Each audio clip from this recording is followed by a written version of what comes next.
Morella says, need advice on nutrition to avoid production of estrogen in the body. Currently going through a breast cancer treatment for a tumor that is caused by estrogen. So it's probably like estrogen positive breast cancer. Advice on any foods to avoid or to take. So estrogen in general, figs is one of the best.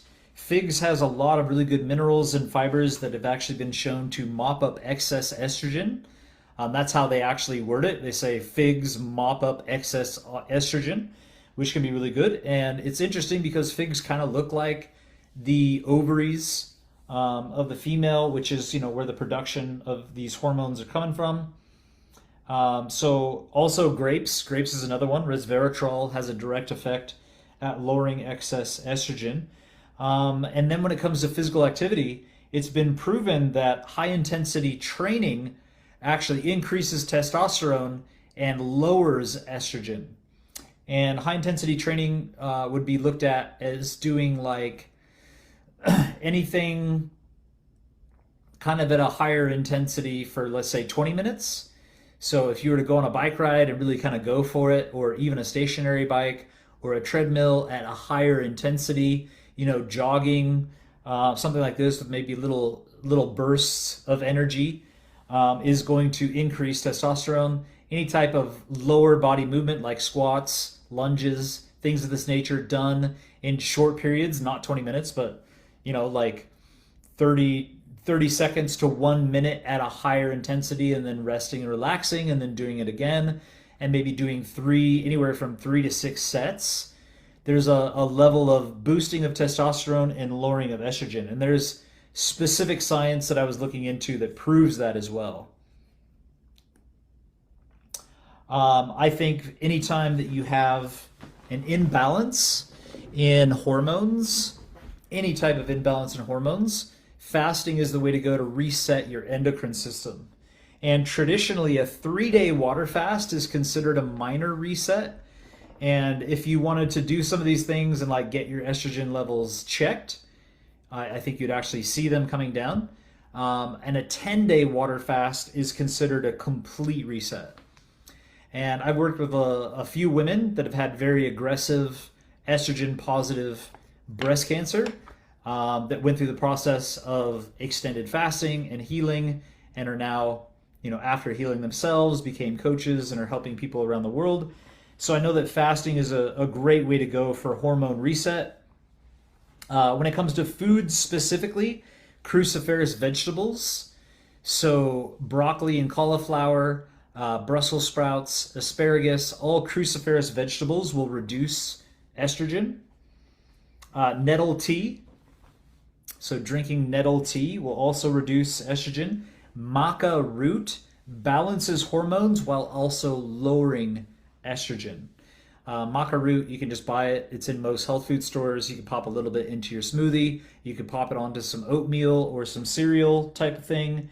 Grapeseed extract also lowers estrogen. So again, having some grapes with the seeds. How do you get grapeseed extract? Chew the seeds. Or you can just go buy grapeseed extract and actually take it as a supplemental type of thing. I typically like to go with nature. Mushrooms also have a positive effect at lowering estrogen. So that's any kind of like button mushrooms or shiitake. You can cook them. You can have them fresh in salads.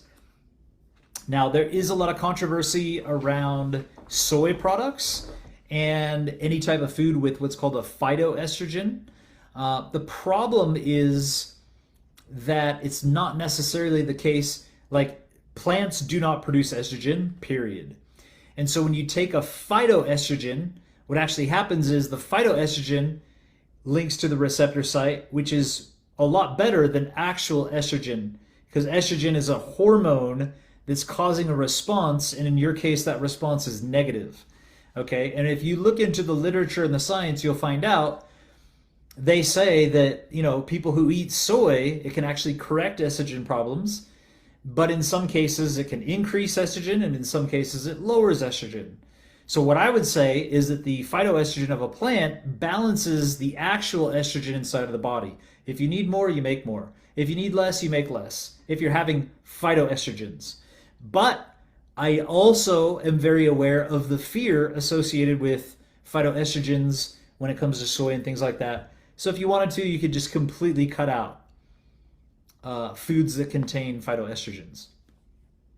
I wouldn't recommend it, and especially if you do eat animal products, I think you'd be better off having like tofu instead of chicken, because that's the actual estrogen molecules from animals. But again, you could just completely cut it out and focus on a bunch of other amazing foods, and you don't really need it. Okay, you can get heaps of protein from greens, you can get heaps of protein from beans and lentils, nuts and seeds and things of that nature. Another really good thing for lowering estrogen is turmeric. And in fact, there's a beautiful drink called golden milk. You can look up golden milk, and it's not actual milk, but they make this golden milk out of turmeric and some other herbs and spices and things, and it's quite a nice, you can get like golden milk latte. So imagine instead of drinking coffee or a latte every day, you have yourself some golden milk, which has turmeric and other herbs that are known to kill cancer while also lowering estrogen and being super healthy for getting rid of inflammation. Ad infinitum of benefits. So that's hopefully going to be helpful. And one of the greatest things also for hormones and estrogen is going to be doing the Tibetan rites. Tibetan rites is a series of movements that balances, because a lot of times you might have excess estrogen production because there's an imbalance of the thyroid or the pituitary or running on adrenaline, etc. Anytime we have an endocrine system imbalance, it's probably more than just one of the glandular systems that's out of whack.